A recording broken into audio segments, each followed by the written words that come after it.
நான் உங்க லைஃப் நல்லா இருக்கணும்னு நினைக்கிறேன். அது உங்களுக்கே தெரியும்.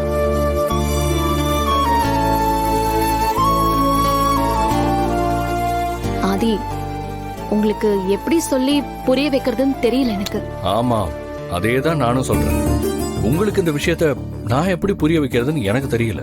திரும்ப திரும்ப ஒரே விஷயத்த சொல்றதுனால இந்த பிரச்சனைக்கு அது ஒரு தீர்வா முடியாது. உங்க ஹஸ்பண்ட் கிட்ட பேசலாம்.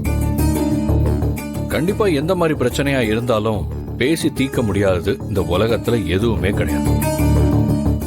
இந்த விஷயத்துல உங்க பிடிவாதத்துக்கு காரணம் என்னன்னு நான் ஆராய்ச்சி பண்ண போறதில்ல. அது எதுவா இருந்தாலும் சரி பண்ணிடலான்னு நான் நினைக்கிறேன். நீங்க என்ன சொன்னாலும் இந்த விஷயம் நடக்காது. நடக்கணும் பாரதி, நடந்தே ஆகணும். அது எப்படின்னு நான் டிசைட் பண்றேன். நம்ம கண்டிப்பா உங்க ஹஸ்பண்ட பார்க்க போறோம். ரெடியா இருங்க. ஓகே, வரேன். ஆதி, அது எப்படி பாரதி உன்னால மட்டும் இப்படி எல்லாம் யோசிக்க முடியுது?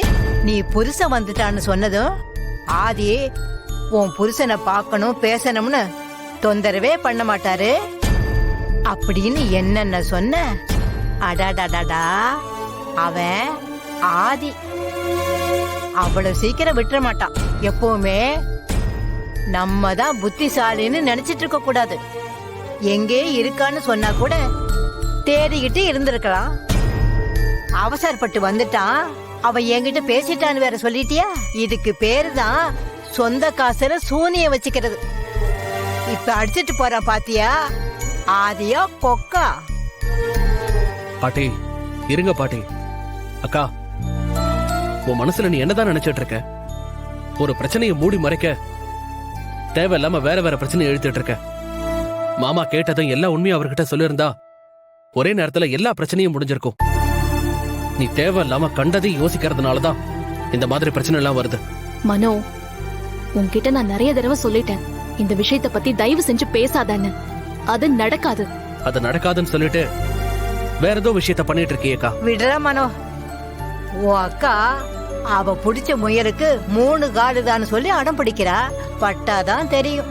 உங்க அட்வைஸ் எல்லாம் முடிஞ்சிருச்சா இல்ல இன்னும் பாக்கி இருக்கா? நானே இதை எப்படி சமாளிக்க போறேன்னு தெரியாம முழிச்சிட்டு இருக்கேன். நீங்க வேற தேவையில்லாம டென்ஷன் பண்ணிட்டு இருக்கீங்க. அக்கா, ஏன் இப்படி நினைக்கிறீங்க? ஆதி மாமா உங்களுக்கு நல்லது பண்ணணும் தானே நினைக்கிறாரு. அது ஒண்ணும் தப்பு இல்லையே. உங்க எல்லா பிரச்சனைக்கும் அதான் நல்ல முடிவா இருக்கும். அபி ப்ளீஸ் இந்த பேச்சை விடுறியா? உனக்கு புரியாது.